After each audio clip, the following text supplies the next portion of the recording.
government moved this amount to the unprogrammed funds of the government? There are so... This I'm sorry, Your Honor. Export-Import Bank of Korea loan, has the government moved it to unprogrammed funds? We will have to check on Yes, that. please check on that. Yes, whether that has been actually transferred only or removed altogether. Yes. Because there were certain removals made by the Congress in the proposed infrastructure or other projects How of the can government. the government have removed this when it is a loan specifically for that purpose? It is something that can be deferred, Your Honor, even Yes, if it's what funded. is the reason for deferring it? Your Honor, I cannot speculate on the Correct. reasons of the I go congressman. now, yes, to my next question. Has the government spent even a single centavo from that loan, considering that the project has not even started? Well, there is nothing to spend for if the project has not even started, Your So Honor. where is the money?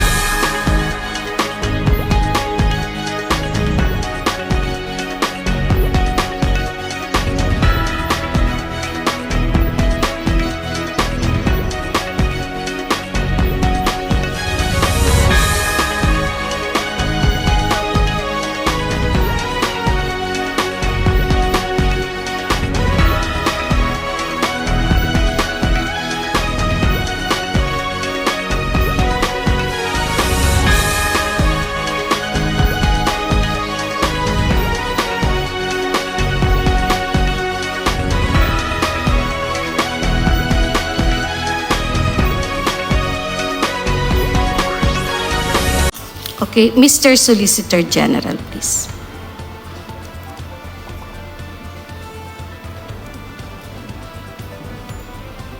Good afternoon, Your Honors. Yes, good afternoon, Mr. Solicitor General.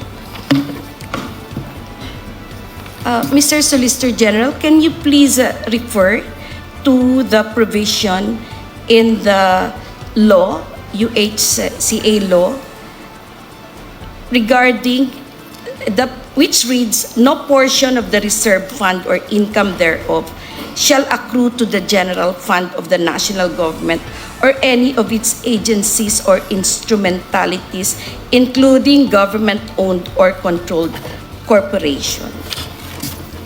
Yes, Your Honor. Okay. Is this the first time last year? Was it the first time that GOCCs or any government agency for that matter were required to review and reduce their respective reserve funds for the purpose of producing funds to be transferred to the national treasury? As far as I know, this is the first time, Your Honor. All right. So, would you agree that in so doing, review and reduce their respective reserve funds? Okay. The PhilHealth specifically reopened the closed books. Its closed books in 2021, 2022, and 2023. Your Honor, I am not really very sure about the technical meaning of reopening one's books. But as far as I know, based on that provision of the special provision 1D, Chapter 43, on the unprogrammed appropriations, what is simply required is for the GOCCs to review and reduce to a reasonable level their reserve funds on the basis of their historical disbursements over the past few years, 3 years to be more specific. Yes, Mr. So it's a matter of Solicitor General. simply looking at the data pertaining to their annual disbursements for 2021, 2022, and 2023. All right.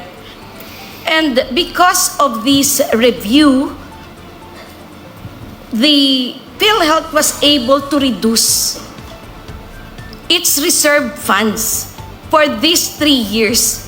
And it is those funds that the PhilHealth transferred to the Bureau of Treasury. No, Your Honor. they computed the reasonable amount of reserves based on actual disbursements for the past 3 years. And the remainder is the one that was used as basis for determining the amount to be remitted back to the National Treasury. So do you mean to say, Mr. Solicitor General, that for 2021, there was an excess reserve funds? Excess of reserve funds? Funds, yes.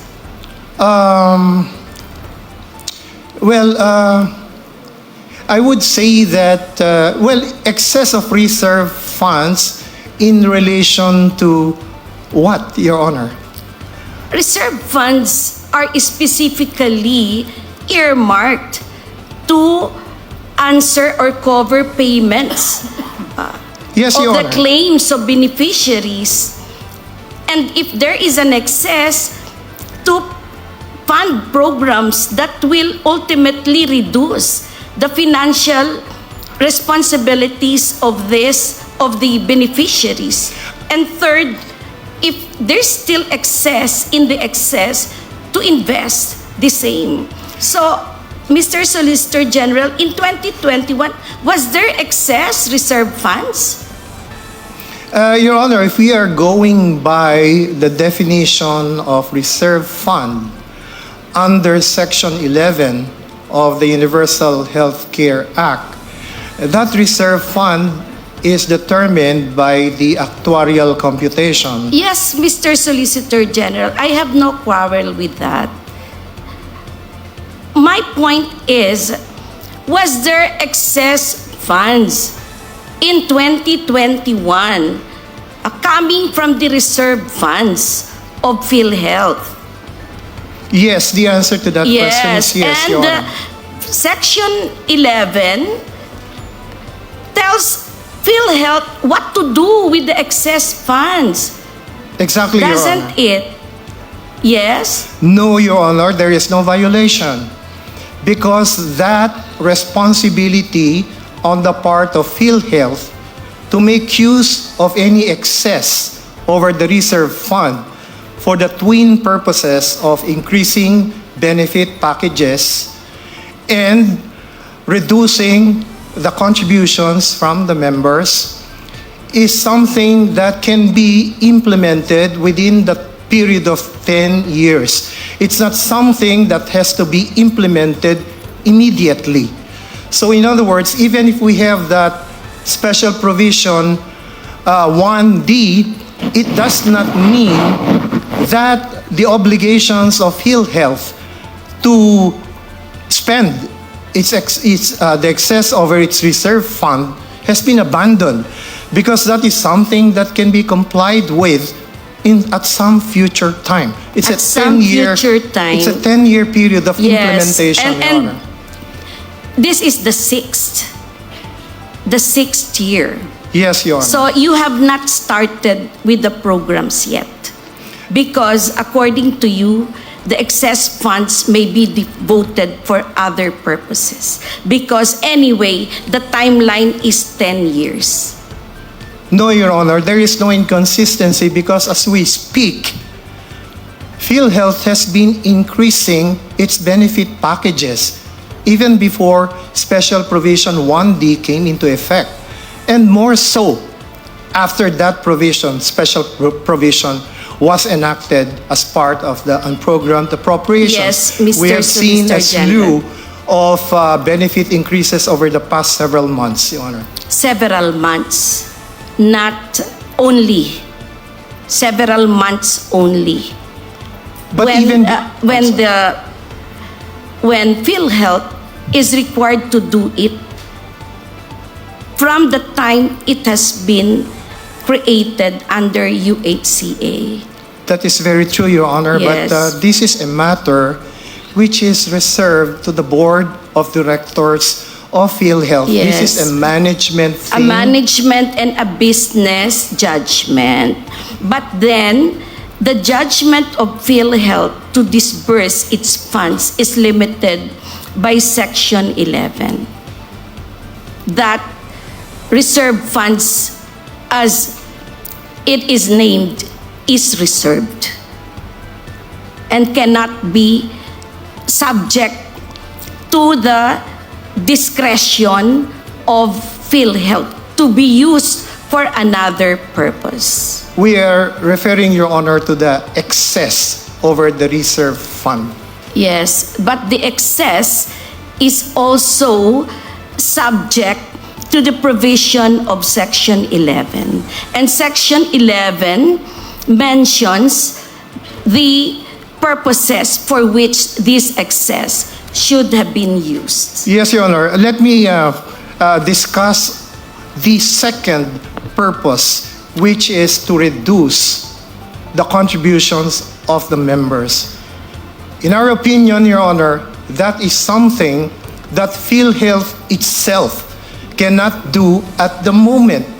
There is no mechanism provided under the Universal Healthcare Act that would authorize the reduction at this time of the contributions from the members. What we see in the Universal Healthcare is a schedule of the premium rates from 2019 down to 2025. But after 2025, there's nothing there. And there is neither any provision for a reduction of the contributions rates, the premium rates. So it is our opinion, Your Honor, that legislative action is necessary to bring down the contribution premium rates. Right? That is your opinion, Mr. Solicitor General. Yes, Your Honor. Yes. But this court's, my reading is this. This is self-executing. And it is PhilHealth that must execute it because the law is in place already. All right.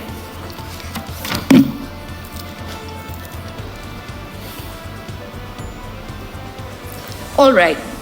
When funding unprogrammed appropriations, how does Congress determine where to get the funds and which appropriations to realign?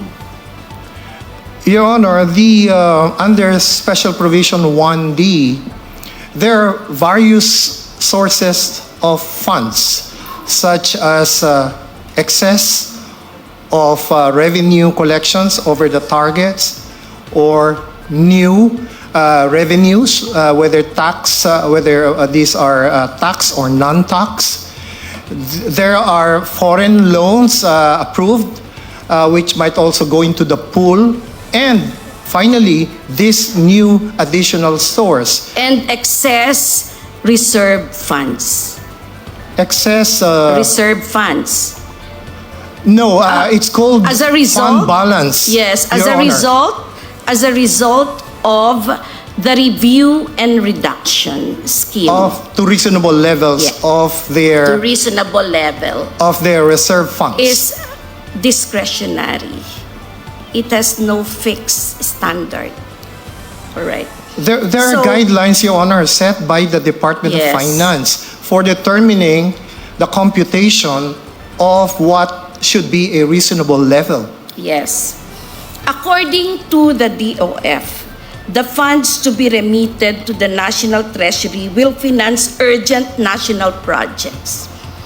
In Annex A of your compliance, dated November 8, 2024, pages 1 to 4, the OSG enumerated some of these projects, including routine maintenance of national roads, the Panay-Guimaras-Negros Island Bridges, or the PGN Bridges project, and payment of right-of-way. These are all construction projects, Mr. Solicitor General, correct? Not all of them, Your Honor. All Some right. of them pertain to health projects. No, I'm talking about the routine maintenance of national roads, the PGN Bridges project, and payment of right-of-way. Correct? In a sense, they are Yes, routinary, ordinary expenses They or they expenditures. pertain to construction projects of the government. Correct? Infrastructure. Yes. you can call it that, infrastructure projects, all right. With respect to the PG and Bridges project, per DBM's budget of expenditures and source of financing FY 2024 report, the PG and Bridges project appears to be fully funded by the Export-Import Bank of Korea in the amount of 174.49 billion plus. Is there an urgency to transfer the PhilHealth funds when the project is already fully funded? Your Honor, this is a matter really of delving into the wisdom of the legislature in allocating funds. Yes. So while funding a project that is already fully funded under the category of unprogrammed funds. I didn't quite get the Programs. question, Yes. Your Honor. Pardon me. Yes. Export-Import Bank of Korea has loaned the Philippines 174.49 billion plus. Is there an urgency to transfer the PhilHealth funds when the project is already fully funded? Your Honor, I think one consideration by the Congress in doing so is a determination of when a project is already implementable. So if a project that has already been identified and sufficiently funded is considered to be non-implementable for the given fiscal year, then I think it is the decision of the Congress in the exercise of its policy or wisdom, so to speak, to move it to the unprogrammed appropriations in the meantime. Yes, all right. So, has the government moved this amount to the unprogrammed funds of the government? There are so... This sorry, Your Honor. Export-Import Bank of Korea loan, has the government moved it to unprogrammed funds? We will have to check on Yes, that. please check on that. Yes, whether that has been actually transferred only or removed altogether. Yes. Because there were certain removals made by the Congress in the proposed infrastructure or other projects How of the can government. the government have removed this when it is a loan specifically for that purpose? It is something that can be deferred, Your Honor, even Yes, if it's what funded. is the reason for deferring it? Your Honor, I cannot speculate on the Correct. reasons of the I go congressman. now, yes, to my next question. Has the government spent even a single centavo from that loan, considering that the project has not even started? Well, there is nothing to spend for if the project has not even started, Your So Honor. where is the money? The money went presumably to the national treasury for the purpose of using it for projects and programs under the unprogrammed So we have appropriations. unused funds for the project, and yet we still got money from PhilHealth to supplement this fund that has been unused for years.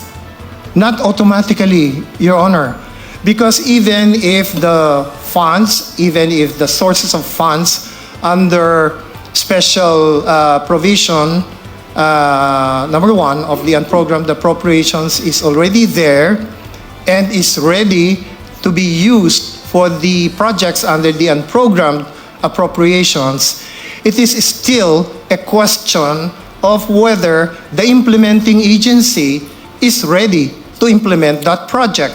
So if the implementing agency does not think that it can implement such a project within the given year, then it will not ask for any allocation under the Yes. unprogrammed appropriations. Yes, but aside from the foreign funding from Korea for this project, in 2022, there was additional funding from the GAA for this project in the amount of 50 million in 2022.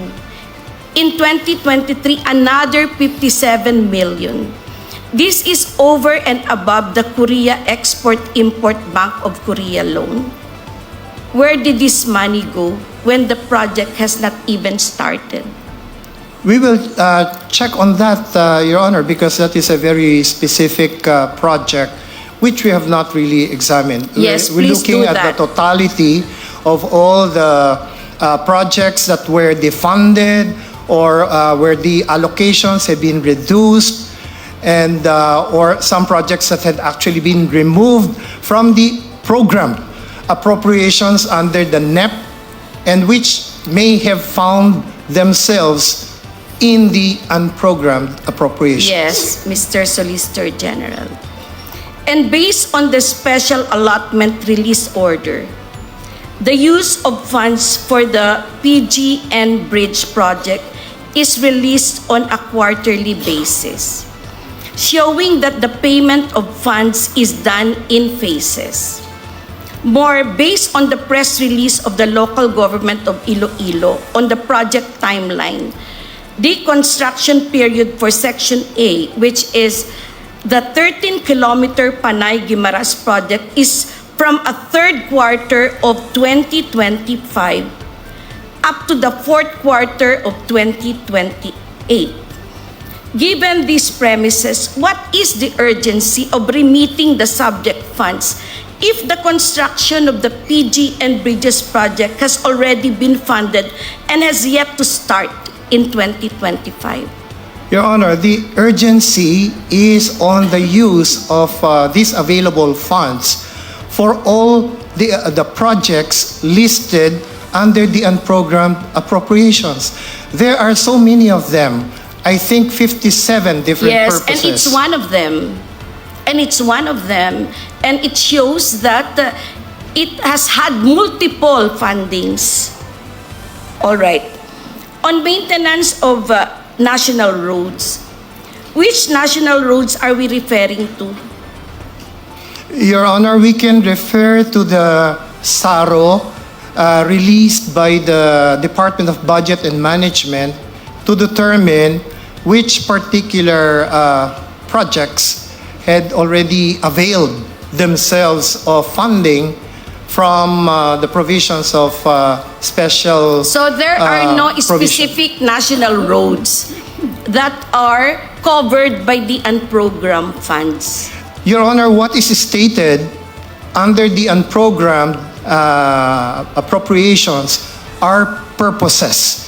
Purposes, not specific particular project. Correct. Now, it depends on the implementing agency to determine which specific road project it wants to be implemented using the funds available from Special Provision 1B. Yes, thank you for that, Mr. Solicitor General. In the 2024 GAA, there is already an appropriation for the maintenance of national roads under its special road fund of 15 million, 1.6 billion under maintenance, repair, and rehabilitation of infrastructure facilities and other related activities, routing maintenance of national roads, and 463 million under maintenance, repair, and rehabilitation of infrastructure facilities and other related activities, routing maintenance of national bridges, all under the DPWH budget. More, per DPWH Department Order Number 32 Series of 2020, the road fund shall be remitted to the National Treasury and earmarked for the construction, upgrading, repair, and rehabilitation of roads, bridges, and road drainage. Perhaps each one of us pays the road tax. each time we renew our licenses or we register our cars. Considering all these fundings, why is there a need to get additional funds from PhilHealth for the same road maintenance under the category of unprogrammed appropriations? Your Honor, as I have explained earlier, during the deliberations of the budget, on the budget by the Congress, they determine whether some or a few or several of the projects identified by the proponent agency are something that can be implemented within the given fiscal year. So I cannot speculate, but I can only think of the reason that they may remove some of these specific projects identified in their belief that they cannot be implemented anyway or can wait until some future time, and therefore they remove them from the programmed appropriations. Programmed appropriations, what I understand is this. There are already programmed appropriations, but in addition, unprogrammed funds were also sourced out from GOCCs. PhilHealth is one of them. So here's maintenance for roads, national roads, that carry both programmed funds and unprogrammed funds. All right. Now, let's go to the payment of right-of-way. Of course, as Solicitor General, you wouldn't know how many properties the government is projecting to pay for, right? Yes, Your Honor. But under the 2024 GAA, DPWH was granted 2.5 billion for payment of right-of-way. So why is there a need to tap PhilHealth funds for payment of right-of-way? Your Honor, let me just clarify that we are not referring solely to PhilHealth funds. I mean, the remainder of... Correct. We are referring to a pool Yes, of funds. I'm aware of that, Mr. Solicitor General. But it is a fact that money was taken, billions, in fact 89 billion, although a little was restrained by the government, by the Supreme Court. So that's the fact that billions of pesos were taken from the reserve funds of PhilHealth. What? For the construction of a bridge that has not even started and that has been funded many times over, and a right-of-way that is already funded by millions, by billions, and then maintenance of the roads that is already funded by billions under the GAA. Your Honor, under the purposes listed under unprogrammed appropriations, the biggest chunk goes to social projects, including health projects. And as a matter of fact, as of December of 2024, the total amount of 46 billion pesos, thereabouts, more or less, had been devoted under the unprogrammed appropriations for social, more particularly health projects, such as the regional hospitals of the Department of Health, and most importantly, Your Honor, for the payment of the long overdue health emergency allowances of medical workers who were supposed to be paid during the pandemic, but whose payment had been substantially delayed. So the very first payment made out of the unprogrammed appropriations went to the payment of the health emergency allowances of nurses and other medical workers. But there is an overlap between this general purpose for unprogrammed funds on one hand and the special purpose for which PhilHealth funds have been constituted.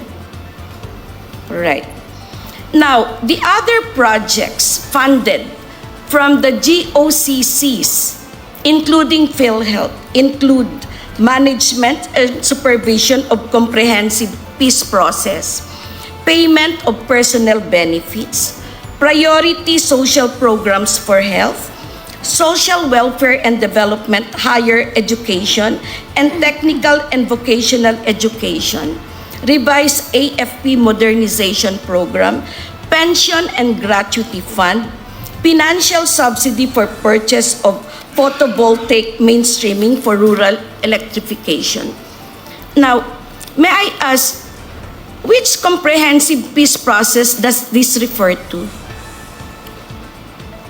I'm not sure exactly which is being referred to, but I suppose that refers to the long and ongoing peace process that has started many administrations ago and which has not been completed.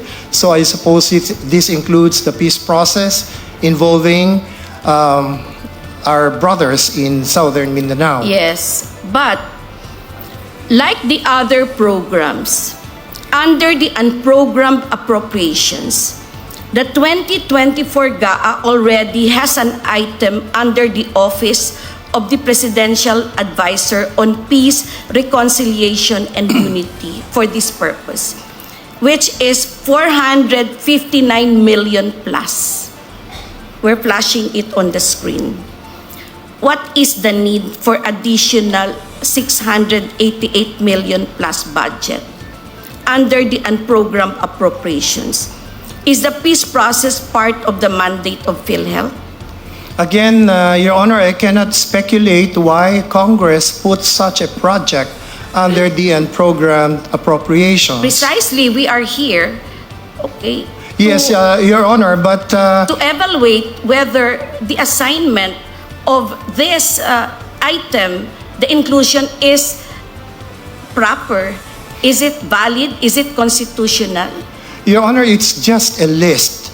The matter of actual availment will have to be determined by the implementing agency. Yes, but because of that list, 89 billion funds of the PhilHealth, minus the last remittance, it was transferred to the National Treasury. Your Honor, again, this is a matter which should be addressed to the wisdom and the policy of the legislature. So I believe, will not be in a position to say that a certain appropriation is right Yes. or wrong or proper or improper. Yes. We have to rely on the wisdom of the which people is who represent us. a political question. In that Except sense, only yes. if it is tainted with grave abuse of discretion. Exactly, Your Honor. All right. What about the personnel benefits? The amounts needed to implement the salary adjustments of the national government agencies shall be charged from the respective agencies' budgets per National Budget Circular number 591 of the DBM. Why is this item charged against PhilHealth and categorized as unprogrammed? There is an existing appropriation for that under the program appropriations, Your Yes. Honor. But in addition, or probably in substitution of a part of the amount already allocated in the program, the appropriations, Congress deemed it proper to include as a standby this particular item if funds would be available All right. to support it. Standby. But the reserve funds is not just standby. All right. Now, meanwhile, for priority social programs for health, the DOH budget under the 2024 GAA already includes 28 billion plus for the implementation of health facilities enhancement program and 58 billion plus for medical assistance for indigent and financially incapacitated patients. How are these different from the priority social programs for health under the unprogrammed appropriations? Your Honor, as I have explained earlier, during the process of budget deliberations, Congress might have removed or reduced the allocation for certain health projects, DOH projects, for in consideration probably of the reason that these are not implementation ready. So Yes. let's just put it on standby under the unprogrammed appropriations. And when there are funds to support them, then we will Yes, implement funds standby means it may or may not be used. Yes, Your Honor. Yes. But the reserve funds will always be used because people get sick and they need funds for their medicines, hospital expenses. And the hospitals and doctors also have to receive the reimbursement for their expenses. Otherwise, the quality of service to our Filipino people will suffer. Your Honor, that expense is taken care of by the accumulated income of the PhilHealth, its corporate operating budget, and in addition, its reserve funds. So Yes. all of these expenditures, Your Honor, have already been considered and taken into account before PhilHealth determined what was its fund Yes. balance. Yes, Mr. Solicitor General. But the DOF circular specifically mentions reserve funds. Fund balance, Your Honor, not reserve fund. And that is what you use later. But what is in the circular itself? Fund balance, Okay. not reserve fund. Yes, fund balance, reserve funds. We can call it another name. Yeah, but it is our Yes. position that they are different concepts, Your Honor. Fund balance from where? From the accumulated benefits. No, fund balance we're speaking in terms of the general application of DOF Circular 003-2024. That circular does not refer only to PhilHealth, Yes. but to all GOCCs. Correct. But we're talking here how it affected PhilHealth. In the case of PhilHealth, Your Honor, there was this directive by the Congress in the exercise of its legislative powers and its power to appropriate to review and reduce PhilHealth's reserve fund on the basis of its historical expenses. Correct. So we're speaking And of the reserve remainder- funds. We're speaking of reserve funds. Yes, Your Honor. Yes. But it's the remainder. The remainder ones- of the reserve funds. Then we go back to Section 11. All right. Anyway, thank you for that. My last question is this. For the AFP modernization program, based on research, 25 billion was allotted for this under the 2020 GAA, 27 billion under the 2021 GAA, 29 billion and 50 million under the 2022 GAA, but no similar item under the 2023 and 2024 GAAs. Yet, Republic Act number 10349 extended the AFP modernization program for another 15 years, that is until 2027. In short, this expense is predictable. So why was it placed under the unprogrammed appropriations in 2023 and 2024 GAA? Again, Your Honor, we cannot speculate Yes. on the reasons, The wisdom. on the wisdom of Congress in postponing or deferring certain And certain reclassifying expenditures. reclassifying these funds, though predictable, from programmed to unprogrammed. All right.